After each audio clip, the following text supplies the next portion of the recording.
Yo, everybody, what's going on? Welcome to Pro Corner, where we're going to be doing a lot of Hearthstone coaching, and today we've got Admirable on to walk us through the Druid decks. What's going on, buddy?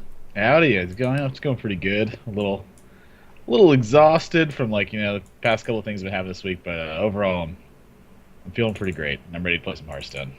Yeah, so I've been talking to you about having you come on for a while now, and really happy to have you come on since I've had you kind of come on my stream maybe one night and just kind of walk me through a few things in the past, and I think you're definitely one of the better coaches, if not the best coach that we have in the community, and I know you do coaching regularly. Is that right?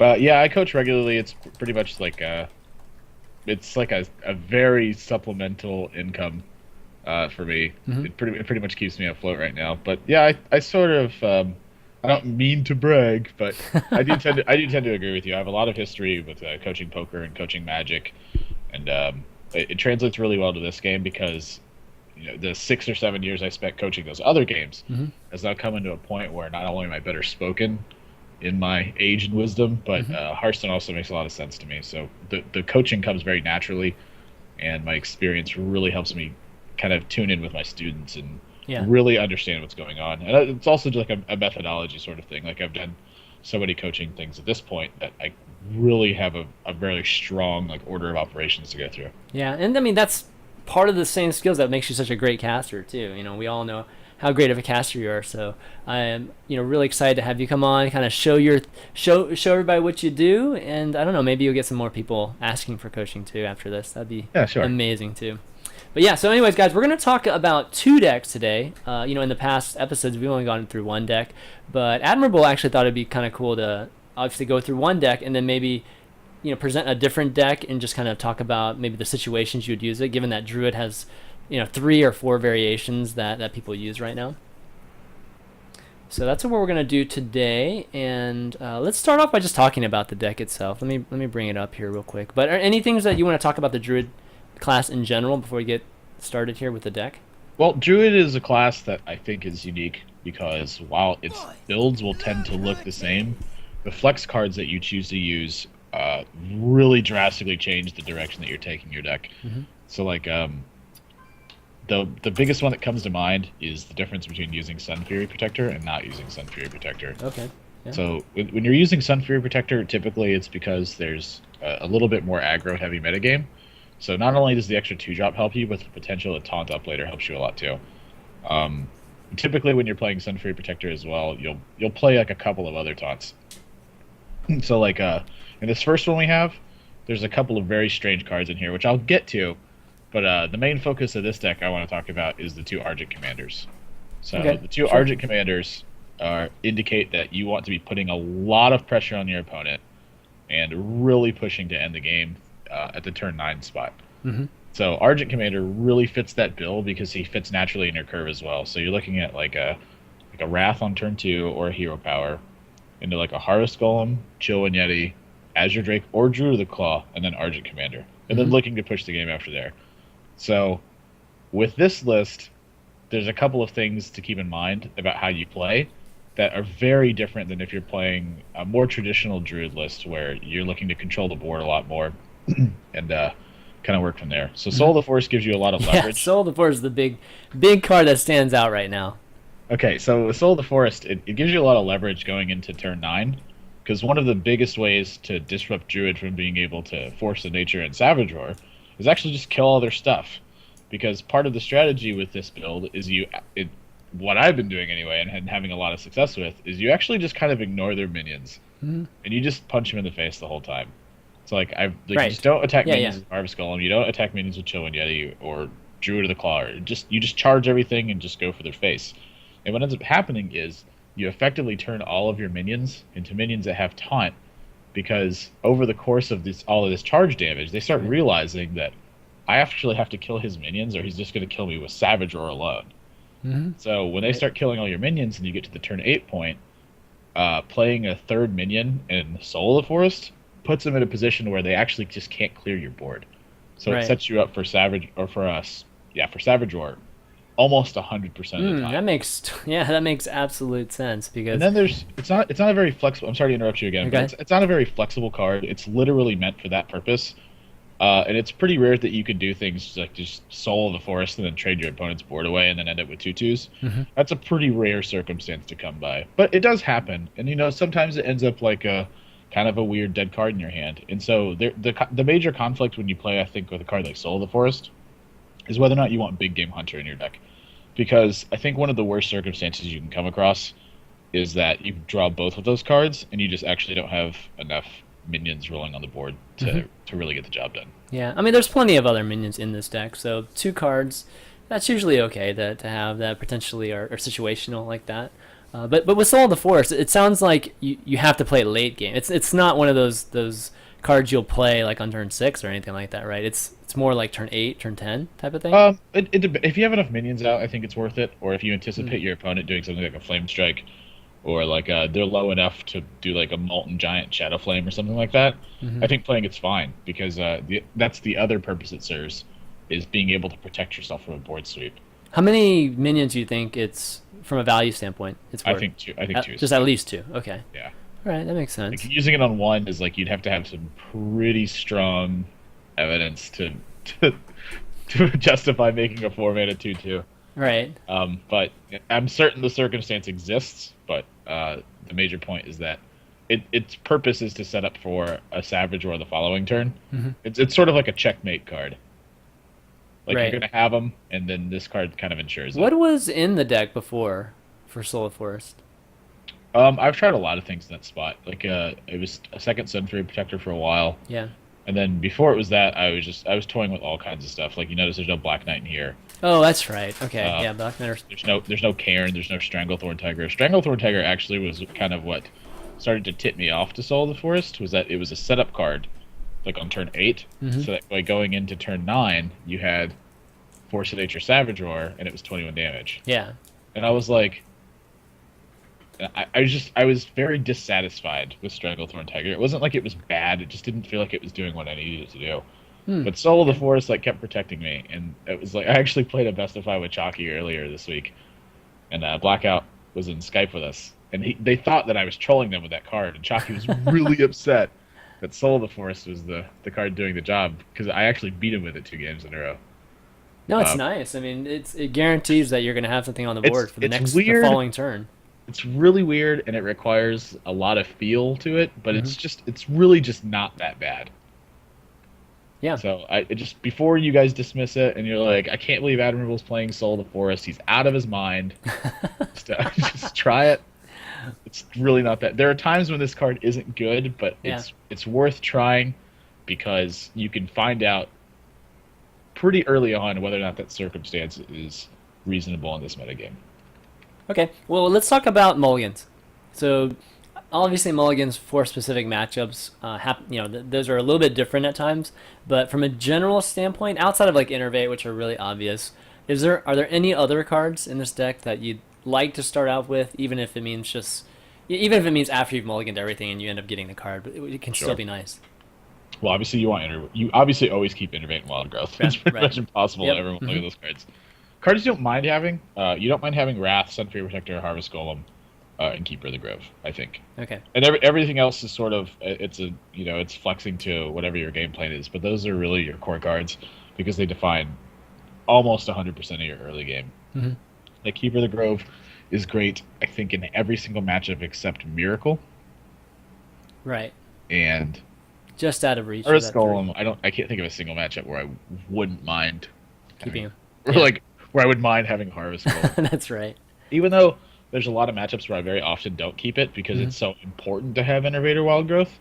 It's not a card I ever mind having. But that being said, the one thing I did notice a little bit lately is that since I've been mulliganing so hard for Innovate and Wild Growth, that my win rate has actually been kind of climbing closer to like the 55 and 60% point, down from what was traditionally like closer to 70% long term with Druid. And I mean, consider I have like quite literally about 3,000 Druid games played, and Yeah. I've maintained That's why I'm about having you on here, man. right. I've maintained about a 70% win ratio Hmm. throughout the entire time. But I've noticed that since I've gone over to the Wild Growth build, which I can explain why Wild Growth's so good if you'd like. The Wild Growth build, like, it's so important to draw Wild Growth that I think I might be mulliganing too hard for it, and I'm compromising a lot of my curve. Okay. So that's a trap you don't want to necessarily. Like, give me an example of like what you would mulligan aggressively for Wild Growth that might be affecting that winning percentage. Everything but Innervate. Oh, okay. Yeah, I was literally okay, literally everything. Okay. Every single card for Innervate and Wild Growth, got it works. That's sort of like. Oh yeah, it's usually like a jackpot type of. I mean, it's like it's an easy victory a lot of times, right? Whenever you I get think that's it. where a lot of people with Druid is like. They feel like there's very little thought process to it, is because if your opponent has Innervator Wild Growth, a lot of times your wins come a little bit easier than you're used to. A little. Turn 2 Yeti is pretty devastating. But but there's a lot of things that come into it. Like every single one of your matchups is so important. Your flux cards change your deck so very much, like whatever your focus is. Yeah. It's like from my perspective, it's pretty easy to identify what a Druid is doing based on what the first thing they attack. Okay. And why they attack it. But that's just because I've seen this perspective of it so many times that it's a lot easier for me. Yeah, I think you're kind of getting towards whether they attack your face, right, or they attack your minions. Is that where you're getting at? Yeah, it's sort of like why they do it too. Like if they have Yeti out and they have a very strong trade and they attack your face, they're probably playing Argent Commander. Right. That's a good read for sure. And we'll talk about that. We'll definitely be doing that as we get into the games here, which we probably should do at this point. I don't think there's I think we talked a lot about the decks and kind of got a good general understanding of everything. So let's start up a game here. And again, we're going to talk about this Ramp Druid too a little bit later after we get like at least a couple games under our belts, and maybe we can run into a matchup where the Ramp Druid would actually be very, very appropriate too, so we can talk about it. All right, so let's start up a game here, and let me share. Oh, actually, I have to need to share screens with you. You see it? No, it's not run up yet. Oh, there it goes. Okay. I like how you call it Ramp Druid. It's semi-ramp. It's like Ancient of War Druid. Yeah, Ancient of War Druid. It's more of a taunt druid than anything else. I just named it that more than anything else. Everything with Wild Growth and Innervate these days are ramp druid. It's just ramp. That's just how it works.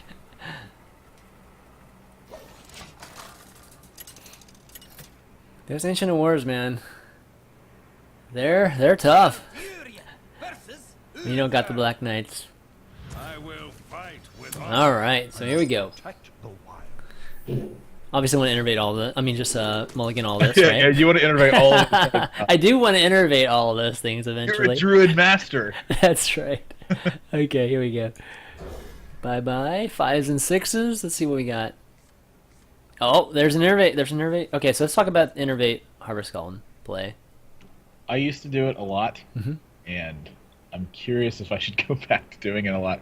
But the philosophy behind it is that you want innervate for power mid-turns, and I can tend to agree with that. Although in this matchup, this is a very rare circumstance where I feel like you could get potentially really far ahead with the big game hunter, because you're likely not going to be using him pretty much the entire game. Really? So innervate big game hunter. This is a very, very heavy. I cannot stress how heavy of a deviation from the norm this is. This is rooted specifically in this context. He's playing a paladin, so our hero power counters his. His strongest answer to it is a minion right now, and if he doesn't have something like a Worgen Infiltrator, frankly, it's just not getting dealt with. No matter what, it's dealing 4 points of damage, and his earliest card to deal with it is Consecration of True Silver Champion. There might be a humility these days with that Kalento deck, but that's about the only thing. That's the only thing. But I would much rather have this humility than an Ancient of War later on. So do we go? I would go for it. All right. Again, this is very Let's go. There we go. And if he doesn't have it, you're right. This is like turn 1 Yeti almost. Like it's kind of crazy. It's very heavily. Again, I cannot stress how heavy of a deviation from the norm this is. Oh my god. No, it's just a double 1-drop. Okay, double leopard no. Alright. That's actually really good for him. It's pretty strong. Gosh, if only we had another innovate. I mean, as it stands, I think your play is pretty obvious here. Yeah, hero power remove. Yep. And then hit face. You know, what's interesting about this is that he's the aggro deck, and we've actually sort of turned him into trading with us now. That's true. So this is like another hidden benefit of doing things like this. And then we have an Arscalon that's going to be Stick's turn, and then Swipe's actually really strong against this Paladin deck, given that most of the minions are 1 health. Swipe, in my opinion, is strong against every deck.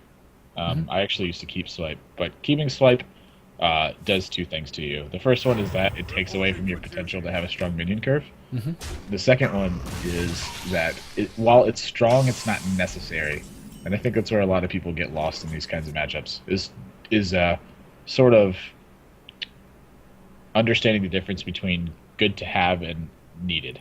Mm-hmm. Okay. Harvest Golem turn, obviously, right? Sure.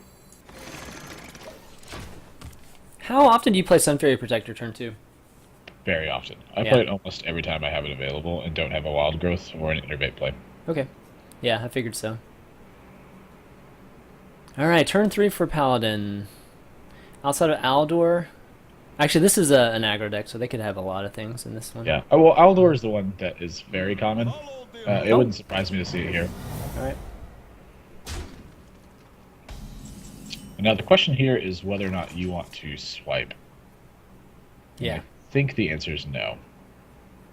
But let's go over our plays. Okay. So, I guess at this point, this is where my coaching, I think, very greatly differs from everyone else. I want you to tell me what you want to do and why. Okay, so... I think the 2 options, if it's not swipe, they're going to be Sun Fairy Protector and Hero Power.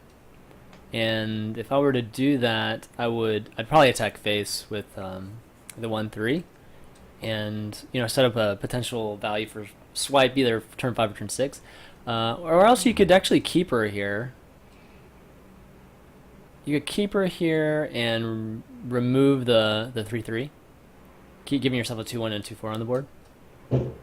So I think I'm leaning more towards the keeper. Let's think about what happens. Okay, so the thing to keep in mind is what actually we do next turn, which is right. my opinion what makes it so hard. Because our next couple of turns are just really bad. I'd probably go with the Sun Fairy Protector and Hero Power. Okay. And the main reason behind this is because our next turn ends up being a lot stronger with the Golem token than it does with... So do I remove the 1/1 though? Yeah, you remove the Hero Power. Yeah. Then go to face. Okay. So like the 3/3 crashes into this Iris Golem, and then we have a 2/1 that can finish up the Aldor Peacekeeper. So it ends up being a 1-for-1 trade, which is not the best thing in the world, Right. but it's certainly a lot better than, I think, taking damage at this point when we can sustain through it very easily. Mm-hmm. And also, if he wants to do something like True Silver Champion, this guy, I'm totally okay with that. Okay.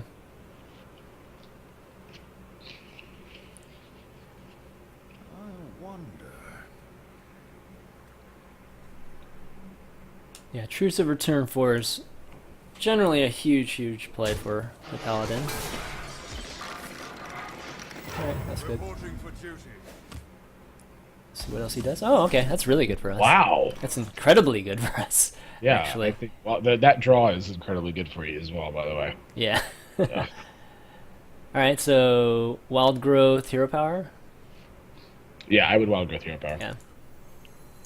It's a really easy keeper spot, but something to keep in mind is since he's slowed down so heavily on turn 4, is he actually might be like a mid-range-ish style deck. Right. I wouldn't necessarily anticipate him being like an all-in aggro deck anymore. So Normally this is a no-brainer because I would normally remove this, but I'm talking to you, okay, who is Mr. Face here. So I have to ask, do I remove this yeah, with the this 2/1? is Okay. my favorite I'm just making sure, man. I'm just making sure. We've committed very early on to a trading plan. Yeah. Okay. So since we have the efficient trades to make, we have to kind of take them while we have them. Cool. I'm glad you asked, though. This is Mr. Face I'm talking about here. thinking about the obvious plays is kind of what helps you get better, because every now and then those obvious plays turn out to be not the best ones. The wrong ones, yeah. Yeah. And that's what happens a lot of times. Like we've been, me and you are casting some tournaments, and you point out that the line of hitting face would have actually been the proper play a lot of times when people end up removing, even though the removal is just high value. Yeah, I mean that's something that's like super common. Is like if your attacks are very high value on your opponent's minions, there's a very good chance they're high value on your opponent's face. Yeah. Just sort of the nature of it. So he didn't swing there. What do you think of that? It's very difficult for me to figure out a reason why he would be Yeah. attacking. It's kind of So I think he's just I think at this point he's kind of playing too heavy for value, and is just mistakenly thinking that we're going to trade the entire time, or that he's very safe and sort of things like that. All right, so Ancient Lore, draw. I would most certainly Ancient Lord. Yep. All right, here we go. And heal for 5. Oh, I guess drawing cards is fine. Okay, yeah. I mean, those Those are some pretty good ones to draw. yeah, those were definitely good ones. You know, something that's sort of weird to me is that he hasn't done anything with some of the cards in his hand. But he's playing Paladin with some early drops. We saw Leopardome. Like I would a lot of times assume that there's an Argent Squires in his deck. He actually might have Blood Knight. Oh, okay. And like that's sort of a weird assumption to make, but I don't think it's like beyond the realm of possibility. But honestly, I wouldn't mind him occupying some mana with Blood Knight right now. A Blood Knight, wow, yeah. So like your hand is like super strong right now, and the only thing you have to do is protect yourself. Mm-hmm. So that's sort of something to keep in mind. Is he's actually entering a moment where he feels in peril, which is indicated by him attacking this Ancient Allure. And so I'm not sure what the rest of his hand is, but he certainly, to me, feels like he's kind of running on an empty tank. Does this tell you that he has heal, though? Like, being willing to take that type of hit, you know, and that type of value from the True Silver? He might, but I think sort of what it tells me more is that his hand's just pretty weak. Okay. So do I go Chillwin? Chillwin hero power type of thing, or? I was honestly thinking swipe just to pressure him. Swipe, really? Oh, and Chillwin, right? Yes. Yeah, that makes sense. Because just look how low it is. that makes absolute sense, yeah. It's pretty rare that you get to just like push your opponent this low, but Yeah. like, this is like such a perfect spot for it. Yeah, and we're sitting on 2 Argents, too. It's like a great play. Followed by maybe even a Keeper Argent. 6. Yeah, that's the thing, is he's going into 7 right now, so your 9 is going to be Argent Commander Hero Power or Argent Commander Harvest Golem. Mm-hmm. Yeah. And then if his 8 is Tyrion, we just have Argent Commander and Silence. Right. Pretty good situations right now, man. Start out with double Leper Gnome, too, so this has been a little less aggressive than I imagined. I figured he would be filling this board. Yeah, that's sort of his hand could. It's possible his hand is actually just kind of bad too. Like he could just have something like 2 Avenging Wraths and like a Consecration. This is something I've been seeing a lot of lately. Is people have been playing Paladin because they see people like Colento playing it, and it is, as much as I would hate to say this to everyone. Paladin is not a very noob-friendly deck in terms of a strategy. Like if you just want to play Paladin and sling some cards, God bless you. But if your main goal is focusing on your win rate, a deck like this is extremely hard to play. I can tell you from personal experience, because I was playing a mid-range Paladin trying to get it to Hey, look at that. to Legend last season, and I couldn't do it. So. Okay, Savage Roy, nice. Yeah, that is a huge draw. Nice. All right, we got lots of choices here. Probably. One of them is lethal.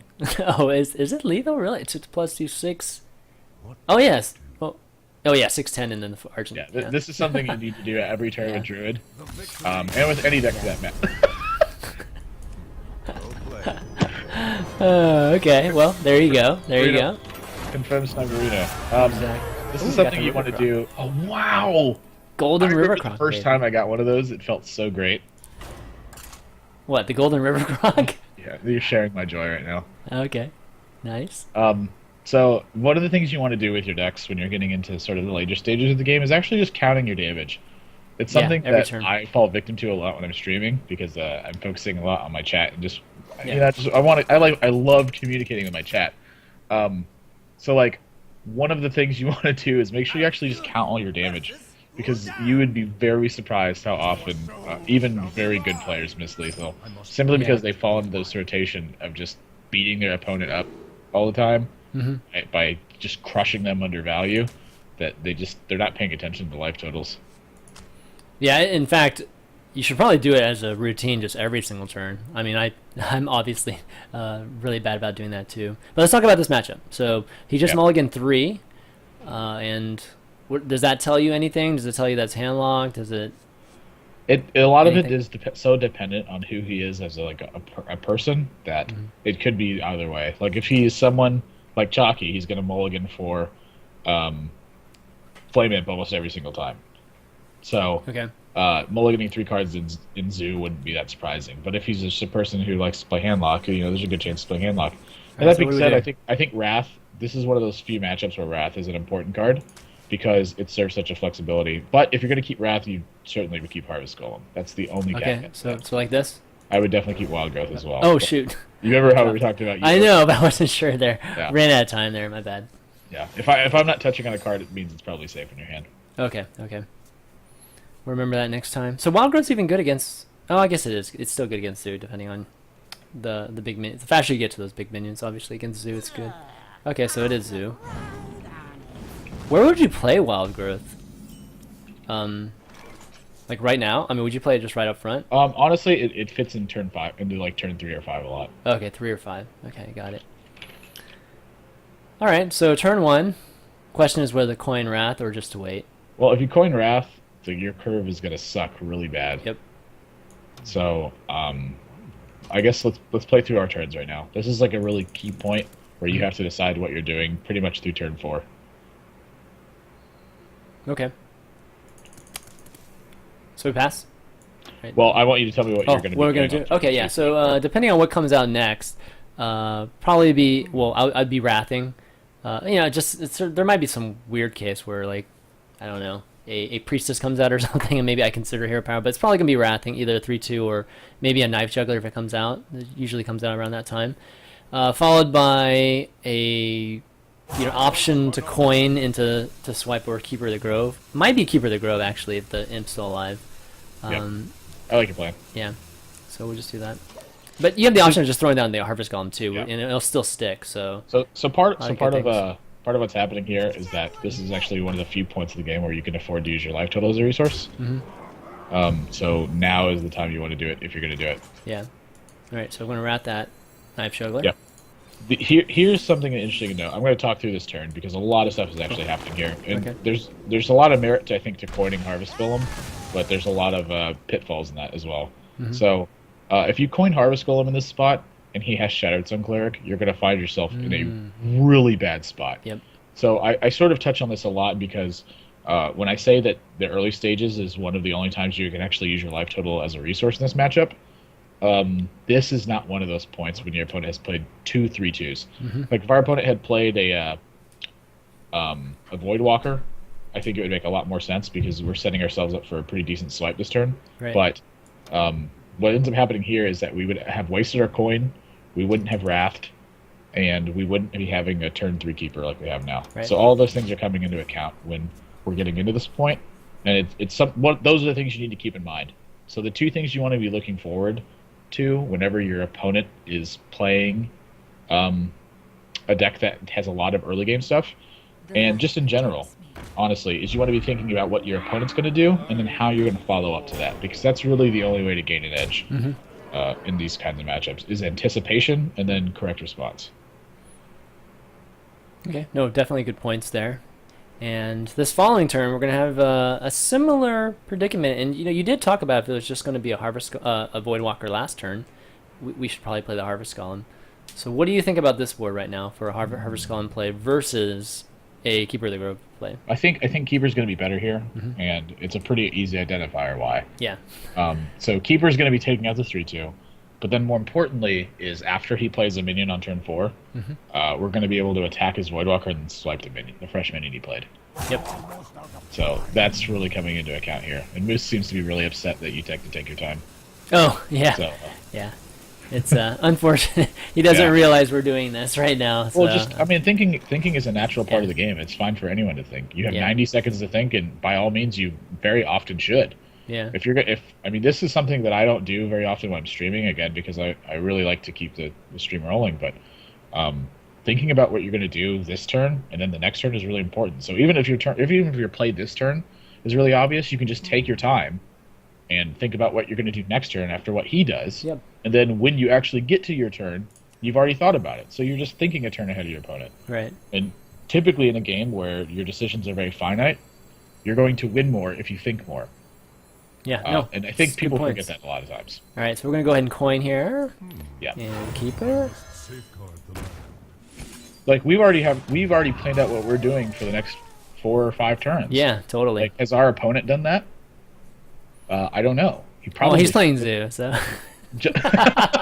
So he just doesn't even have to think. He doesn't even care. The Uh, cards play themselves. In all reality, Zoo is a deck that's very forgiving of mistakes. True. Because it can win so well and so easily. But in my opinion, Zoo is one of the harder decks to play because your positioning needs to be perfect. Because you will very easily lose games if you mess up your positioning. And a lot of your positioning is sort of done like without having the right cards. That's really well said because a lot of people misinterpret that. I mean, like you said, at lower levels, it does have like a Oh, large. look at this hidden Whoa. benefit. Wow. Yeah, someone didn't think very much, did they? No, definitely So, not. Unfortunately, we're having to make an example out of Moose, but Moose is who we're making is just you know Well, he's that's the whole point fear of it this. now. Maybe he'll be maybe he'll go back and watch this and then learn something too. Like we've already planned this out. We anticipated this happening on turn 1 before we even got to this point. Yep, good points. Yeah. Absolutely good points. Swipe value coming up here. He was just again annoyed at the slowness. Add that few seconds at the end of that. And That's a hidden benefit to thinking, by the way, is that sometimes your opponent just tilts. yeah. Yeah. I've had games where my opponent just literally just quits. You're one of those guys. Yeah, I'm one of those guys. You're one of those guys that try What to a slow terrible guy roll. to be. Slow roll you. I'm the guy who thinks. No, I have those games where they're just slow rolling me, and I'm like, oh, it's okay. I'll just do a few things in between. I'll just pay some bills or whatever during between. Pay some turns. bills. Yes. This is kind of a unique spot too because you're finding yourself in a very similar position where you don't really want to Druid of the Claw that much. Yeah. Because it's just kind of going to be eaten by a shield. I actually really don't mind using Hero Power and Harvest Golem. Yeah. Because what I'm looking at is when are you going to use Harvest Golem again? But we have to think about our next turn. Yeah. So next turn would be 6 mana. And We always have to think about our next turn. So we're talking about what I'm picking looking that at is if you shield. play Druid of the Claw this turn, he crashes both of his guys into it. Say he plays like a Dark Iron Dwarf. He crashes both of his guys into it. He's left with a 2/2 and a 4/4. Then on turn 6, you can play Harvest Golem and Big Game Hunter, but I don't know if that's going to be good enough. And then obviously on turn 7. I don't like that either. Plus, it's not easy for him to remove the Harvest Golem this turn. Well, because we're gonna hero power the shield, right? not if we're gonna Harvest Golem, yeah. But if he has something like Shattered Synclitic, we're gonna find ourselves in the same spot. I guess. I would tend to Druid of the Claw here, I think, but I'm not thrilled about it. Uh-oh. What's going on? Uh-oh. Uh-oh, my mouse is freaking out. Oh my gosh, batteries! My mouse is freaking out. Guys always have fresh batteries. It's not that, actually. It's my USB port just freaked out there. Oh my god, hold on. Well, that's bad news. Oh, that's pretty bad news, actually. I'm gonna have to fix that. Wow, this is... My shield this for is Argon. Hold on, let me... Technology is the vehicle. I know, seriously. Sometimes that vehicle stalls. Hold on, let me see if I can... Time waits for no one. Rip. Unplug it. Oh my god. Crazy. Seriously, my mouse... Everyone tell ChanManV how dead he is right now. My mouse... Oh, there it is. It's back now. Shit. Alright, what'd I do? What'd I do? Just Druid of the Claw and taunt and hope that it works. 'cause Yeah. you're- Oh my god. Okay. Yeah, so my mouse just... USB, it makes that beeping noise where it's like incompatible with something. Alright, we'll see if we can come back from it. How about that, guys? Well, the idea here is that we spoke through the game, and Yeah. learning is the bigger process of everything. Yeah. It's not just the results, because if you make the right, this is a game of making decisions, the best decisions you can with what you're dealt, and if you do that, the results will very likely follow in turn. So the things that we're taking away from this game in terms of learning is that we need to be thinking turns in advance. So if we're not thinking turns in advance, we're doing it wrong. Like even if you're making strong plays, the whole purpose is that you're supposed to be thinking. Alright, just to play this out, might as well Ancient Lore here and just heal, I guess. That's about the only play we got, right? Yeah. Wow, that's crazy. That mouse thing seriously has not happened to me in like a year and 2 years, a year and a Never half or happened to me. something. I have like the $10 Walmart mouse. This is crazy. Yeah, it works pretty well. That's $10 Walmart mouse. Yeah. Alright, so this is GG right here. Not quite, actually. I have no idea Almost. what draw to get you.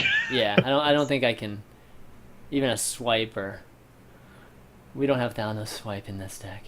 You know if that would save us. I see Pepita in chat saying that the problem is that sometimes your best choice sucks. That's very true, but that's what starts to make the difference between the strongest players and players who don't win as much as they could win. Yeah. Is that the strongest players, even when all their decisions suck, they make the plays they need to make in order to give themselves the best chance to win. Yeah. All right, let's run that again. That was hopefully we'll run into another zoo deck again so we can. Would you rather think turns it ahead and lose, or just play stuff and win? Well, if I have to choose, I'm going to just play stuff and win. But since I can't choose, I'm going to think ahead for lots of turns and then hopefully win. Because it's not like those two are attached to each other. It's not like if you think turns ahead, you therefore will lose, and if you just play stuff, you therefore will win. Like that doesn't line up that way. So that line of thought, that question in general. Carl, I like addressing your chat actually. This is kind of fun for me. That question, Carl, doesn't really line up very well because that's sort of like would you rather live on an island and only eat alligator, or would you rather be in Iceland and only be able to eat green peas and shark? Well, we'll definitely be taking questions from you guys. Yeah. At the end of the show, we'll do some Q&A with you guys. You can tweet your questions at ChanManV, and we'll definitely take them. But okay, we're playing against a shaman here. And same deal, right? Let's go for Innervate and Wild Growth. Wow, you look like a Druid master. Oh, damn. So good. So good. Soul of the Forest. Yes. All right. Remember when we were talking about Big Game Hunter and Soul of the Forest? Oh my god. And Savage Roar. This is the curse. This is the curse when you draw both of them. Oh god. Savage Roar ain't too great either, man. Hey, Savage Roar's fine. That's half the combo. You got 7 damage in our hand right now. Half the combo in turn 1. Yeah, baby. The light protects me. Alright, Argent Squire. Alright, we're gonna pop some bubbles here. I don't see another play. Yep. Okay, so the question, do we play a Big Game Hunter against Shaman, turn 3? It's going to depend a lot on what you draw, honestly. Because if you draw something like a Harvest Golem, Oh, of course, but probably not. if not, though.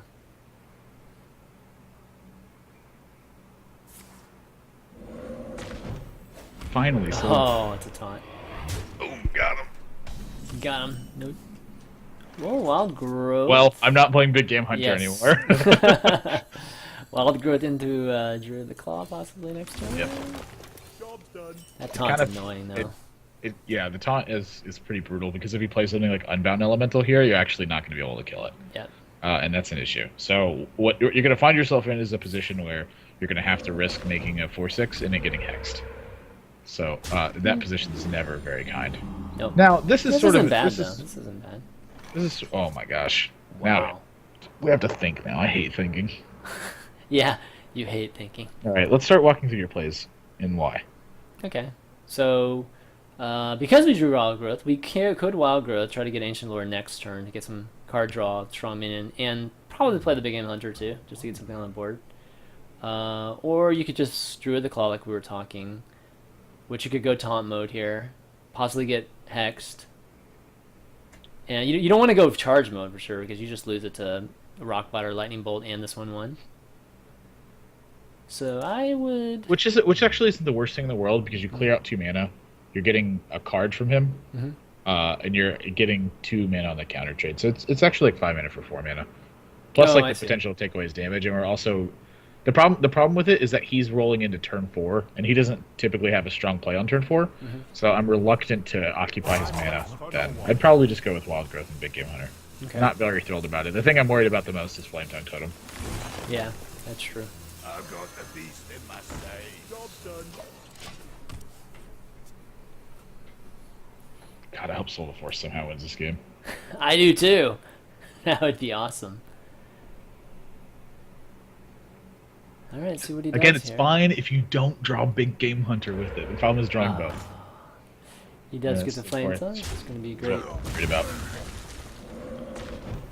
Problem is the following turn with that card, that minion. Well, we had no efficient way to actually Oh, do it. until we drew that. I think it's pretty obvious, right? Honestly, I'd probably still go with Ancient Lore here. Really? If he wants to trade away his board for that, honestly, I'm kind of okay with that. I think. Oh, okay. Because Wow, there's okay. two major things that I'm thinking about here, Mhm, which is how we get a swing turn at this point, and then once we get that swing turn, how do we take advantage of it? So if we Wrath right now and play Druid of the Claw, what ends up happening is if this gets hexed, we're in the same spot. Like we're facing down 2 totems, we can't break through them. We don't have any options, etc. But if we play Ancient of Lore, and he commits his board into killing it, Mhm. what ends up happening is then we can Druid of the Claw and Wrath something. Okay, sure. So it sucks We- to sacrifice a 5/5 to stuff that's on the board, but I don't think it's the worst thing in the world because he does have to sacrifice the Spell Power Totem, which then gives us a chance to actually charge. I'm sorry, he has to sacrifice the Taunt Totem, which then gives us a chance to actually charge at something. So It would suck though if he has like a lightning bolt, he just removes it with the 1/1, and still has it. But we still have I guess we still have the same situation next turn. yeah, essentially. it would. Yeah. Suck. It doesn't really change anything. If Yeah, that's what true. Yeah, we have the same in scenario. the same spot. That's the issue. Is like we have to look for like a really big. Again, we have to look for a swing turn, and if we don't get one, we're not going to win. Yeah. So we have to be taking these large risks right now. Okay. Yeah, makes sense. He's got something in his hands. He's going to do. Okay, Violet Teacher. It's going to probably be a lightning bolt here. Yep. I am ready to learn. It's pretty brutal. Well, it looks like we're going to have to kill the Violet Teacher. I don't think he can afford to let that live. Okay, so we're talking. Huh. I'm seeing potential for Force of Nature and Soul on the I mean, board. honestly, that may end up coming into play this game. I know, seriously. I was thinking of the merits of using Force of Nature this turn, which would actually kill 1, 2, 3 cards, but it would help quite a it's bit. not very strong right now. No, it's not. I mean, we could use Wrath and Force of Nature. Pretty much clear the board except for the Violet Teacher. The problem with using Keeper and Wrath is that we float 2 mana, which is the issue that I'm looking at. I don't know if we can afford to actually float 2 mana right now. I honestly, I don't see a turn being able to be extremely relevant other than Force Nature and Wrath right now. That's probably what I ended up doing. Okay, and we remove the Violet Teacher, though, right? Yeah, over you're attacking the Taunt Totem, the Spell Power Totem, and the Violet Teacher, and then using Wrath on the Violet Teacher. Yeah. Damn it, I wanted to Force of Nature. So important. I'm very aware that you did, but it's not the cards right I'm now. just kidding. Okay, there we go. Gotta get rid of that. That Violet Teacher is so good in the Shaman, especially So we're- against Druid too. Yeah, I mean we're getting to a point where we have potential to restabilize, and that's the important part. Because next turn we're going into Druid of the Claw and Keeper, so this might be able to turn the game around. Oh, there's something also to note. Overload. I knew I knew something was coming. He was going to have to use coin this turn, which is actually pretty good for us. Whoa! Gelbin Mechatorque! Whoa! Oh, he did. Who was running this recently? I saw somebody running this recently. Was it Calento? Oh my god. Somebody was running Mekator recently. Wow. I don't know what to.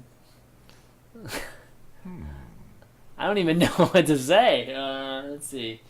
Well, if you're looking through our options again. What does that thing even do? What is it? No, the little No, machine. it heals a damaged character for 6 health, so which is me at this point. So he's just gonna keep healing me, which isn't bad actually. Hang on. All right, we have to figure out this turn. We gotta get rid of the Flame Tongue Totem. I don't know if we do. You don't think so? Okay. We have to get rid of the freaking Gelbin. Yeah, we can get rid of Galvin actually. But we're gonna. Well, I guess we'll keep Keeper of the Grove. You have to get rid of the Alarmabot thing, whatever that is. This Yeah, I thing? would charge into the Flame Tongue Totem and then probably use Keeper on the other guy. Where shall I strike? Charge into here and Keeper this guy. You have to silence that. I mean, Because if he attacks your 4/4 and then the healing bot heals it, like you're just dead. There's no way you're gonna... Yeah, but I'm a damaged character. He heals me, but, right? But So- I'm saying is he attacks your Gelbin into your 4/4, and then he has a 6/2. Oh, true. And he then goes back to if the 6/6. bot heals the 6/2, there's no way you're gonna That's win. true. That's true. I was just thinking that, you know, We need the, to the really six... win this flip. We need to win Oh, both God. of these. This is crucial. Ooh, okay, all right. Oh well. Okay. We had to actually win both of them, like you said. That's kind of sucks. All right, this is still fine. This is recoverable. Is the issue? Okay, Okay.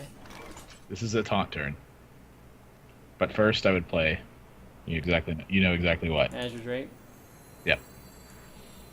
Azure Drake into what do we need? A swipe wouldn't be bad. Oh, there is a swipe. Well, it's not good right now. Yeah. Next. Swipe is good, next possibly next turn, but I would taunt this guy and really hope that things get set up well. turn. Really hope that doesn't get done. That's basically what you're saying. We're getting close to our swing turn. Oh my god. We've It's been trying to have a close. swing turn this entire game now. I saw somebody running Necator yesterday. I can't remember who though. Oh my gosh, This is great. things might work. What? We drew Rockbiter. Oh yes. We need something to play with swipe though.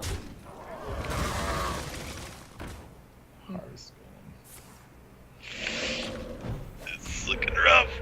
Oh, we made a 1/1. Sick. Yeah, that's good. Oh, Force of Nature. Wait a minute. Is this a Forced Trees turn? Oh my god. Oh wait, we can only kill. Okay. Yeah, right. Yeah, I think. Oh yeah, baby. Yeah, I think. Wait, hang on though. Let's think. So we need to set this up. We cannot afford for this to go sour. This is so awesome. Yeah, it's forced trees. It's gotta be because the Oh my god. Scenarios is gonna get too easily traded away. All right, so we're gonna go force. Yep.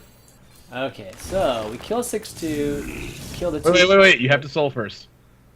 Oh, we do have to soul. Yeah. Right. Oh my god.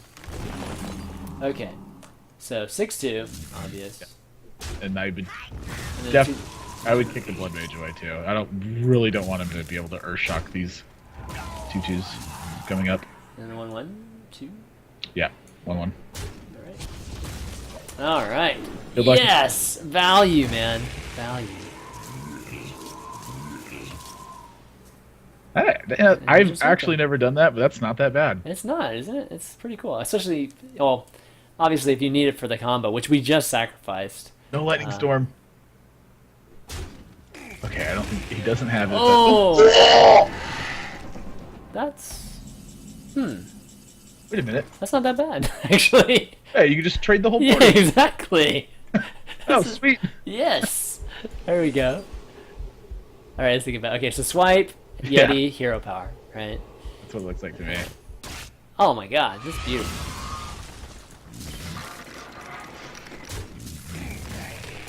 We got our swing turn. There it is. Turn The 13. swing turn. Turn 12 or turn 13. Turn 13. Got the swing. Okay, now let's see what else he's got.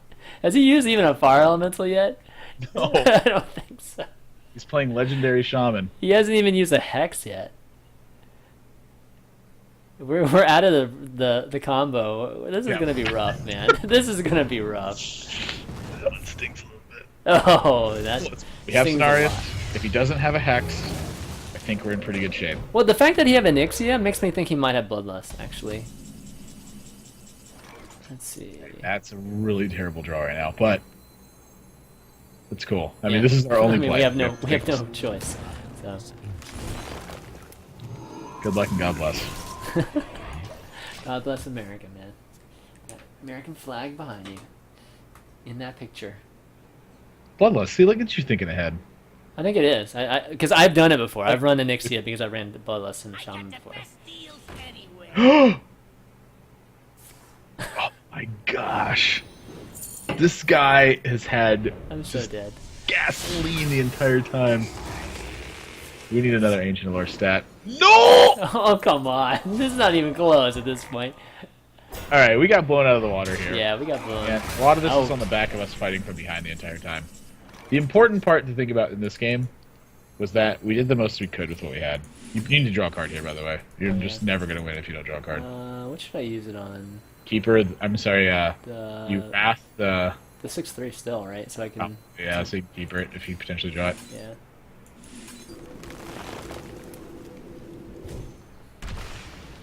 I've never seen that healing bot before.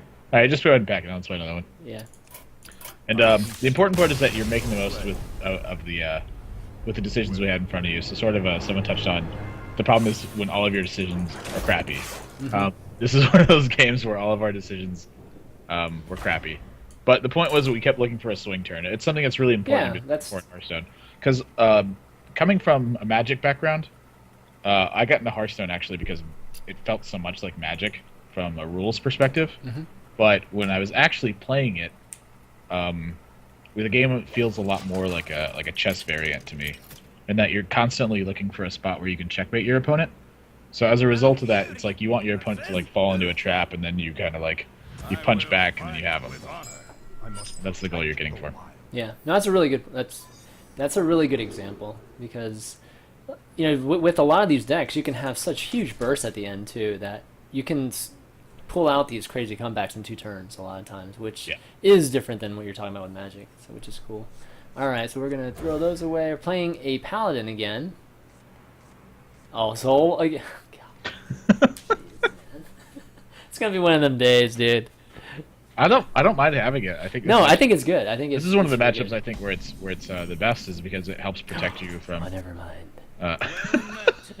Well met. It's because it helps protect you from consecration combos. Oh, okay. Yeah, with Soul of Force. I was just talking mostly about the slow opening. The question here, hang on. Okay. This feels really obvious. Yeah. But again, this is something I stress over and over again: is that I want people to think about what they're doing and why. He does have coin, so he can actually coin Aldor and nerf this. Right. So. But the reason why is just to get. I mean, I think there's. Well, I think it's obvious why to do it. It's just to think about what he could do. Right. If he coin Aldors, what are we gonna do? Yeah, if he coins Aldor, then our turn 3 is Big game pretty hunter. tough. It's gonna have to be a big And then game hunter. and then your turn 4 is Soul of the Forest. Wow. So I think there's a lot of merit to holding it here, but it's really tough to not use it. Do you? This is one of those spots where it would have been really important to pay attention to how many cards our opponent held.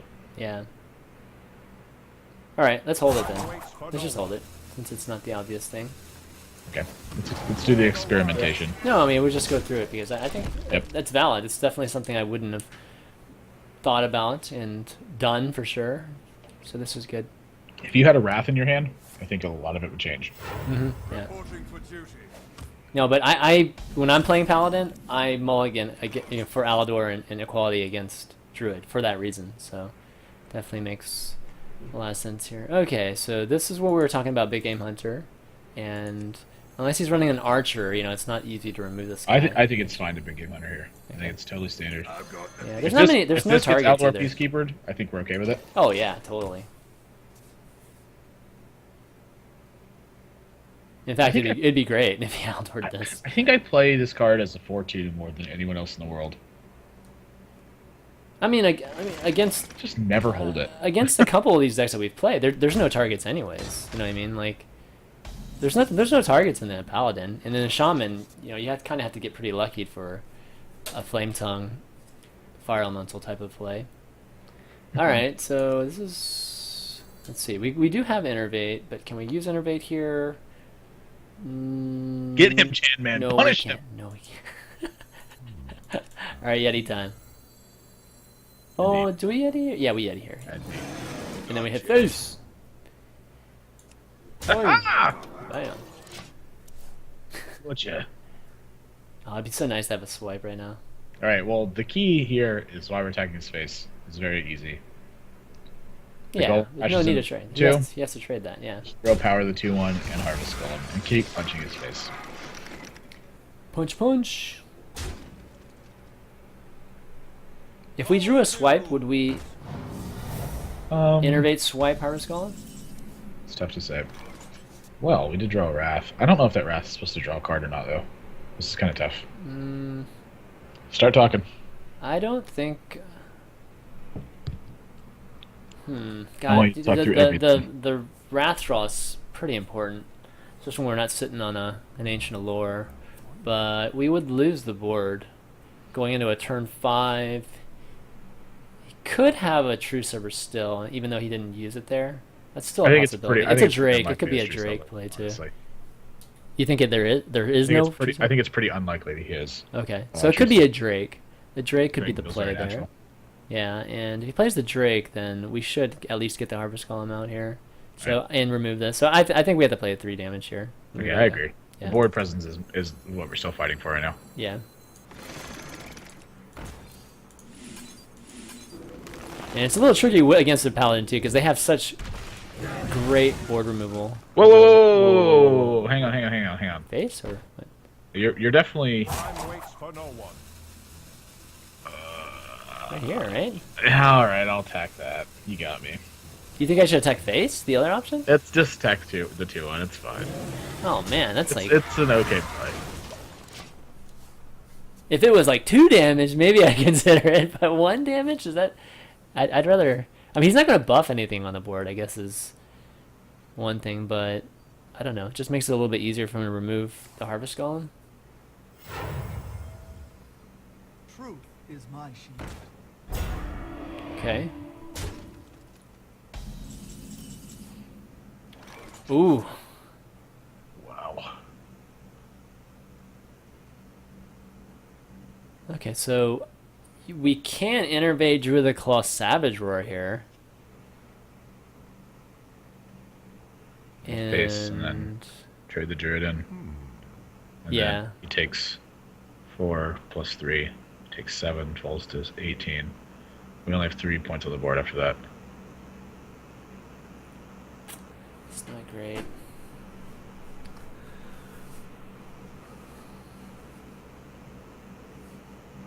This is a really tough spot.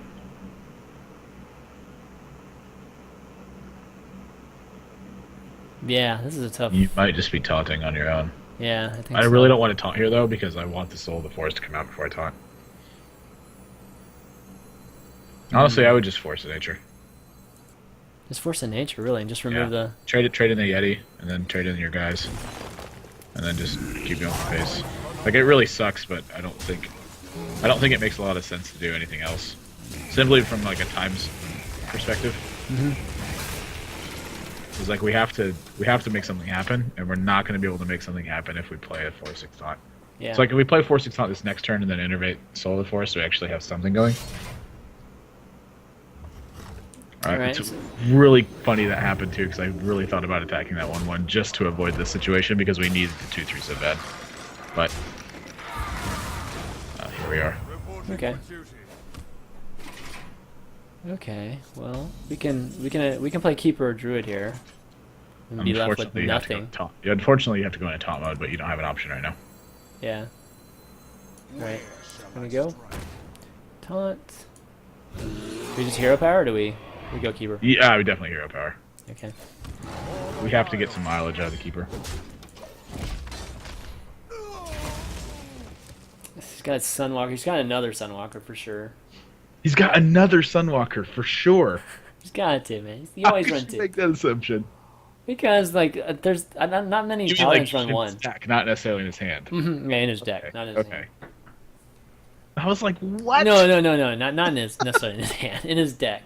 He might even have 2 Sinjins, too. God.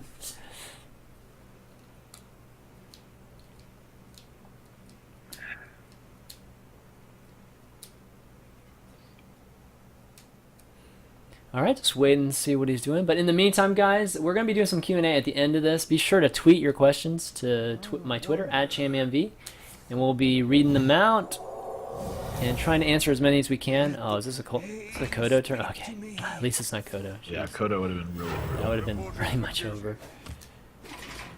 brutal. Okay, all right. That little This 1/3 is- really smells like it. Really feels to me like it's trying to bait out a Keeper of the Grove. Okay, well, I mean, we can give him a card. It really feels like it's trying to bait Keeper. All right, so we can get 10 here.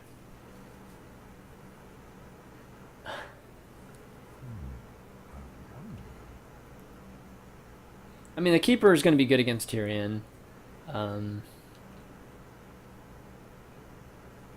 We just need to take this board, even if we have to use it, right? I don't know. I'm thinking. I'm trying to find how like what we need to be able to lethal him next turn. That's what I'm thinking about right now. Just going straight face here. We could Druid the Claw charge into Soul of the Forest. Or which could give us a possible Savage Roar turn the following.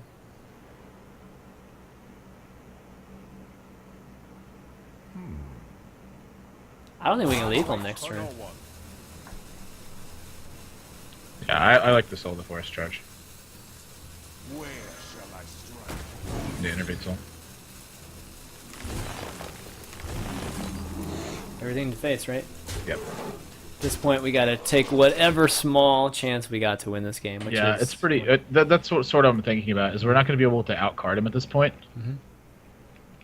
So if we can't outcard him, we have to think about how we can actually win the game. So at this point, we're kind of relying on drawing the right combinations of cards, like swipe. We're Force of very Nature. heavily relying on drawing Ancient of Lore. or another Force of Nature.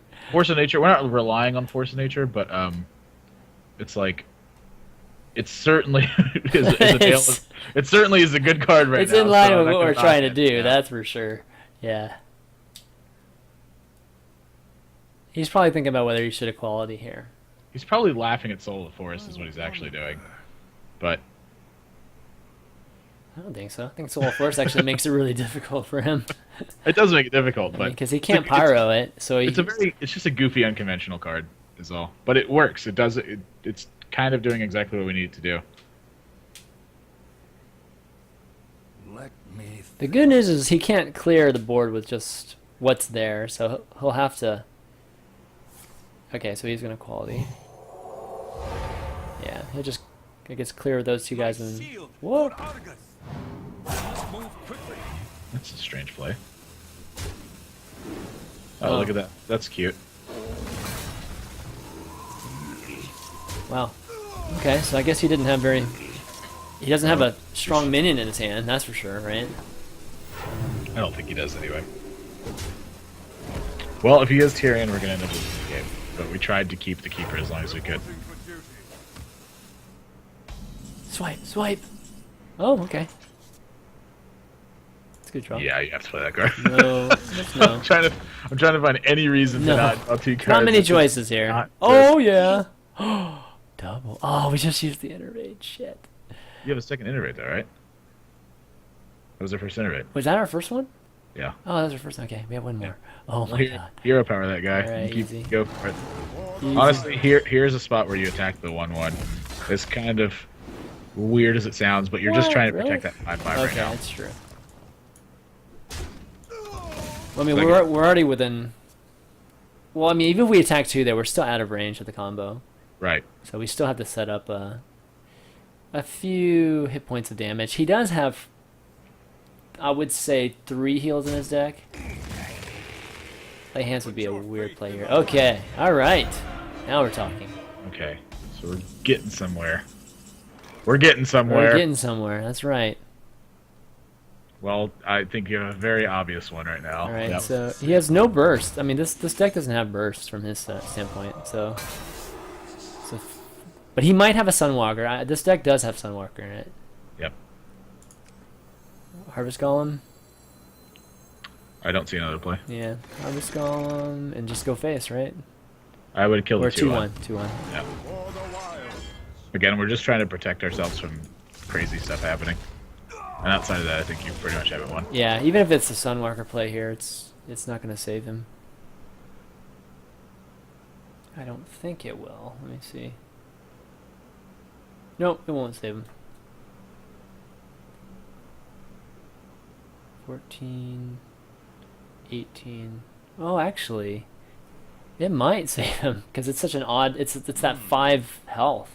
That's really weird against 4 Savage. I still think you're fine. He loses so much. Yeah.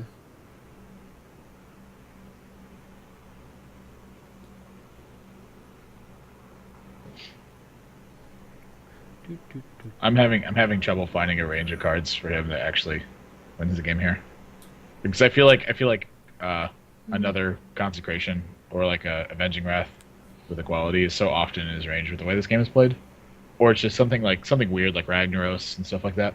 It could be like Sunwalker into Holy Light. I don't. I mean, Sunwalker's not in his range right now because we would have played Sunwalker before the Tyrion to get true. Black Knight. That's true.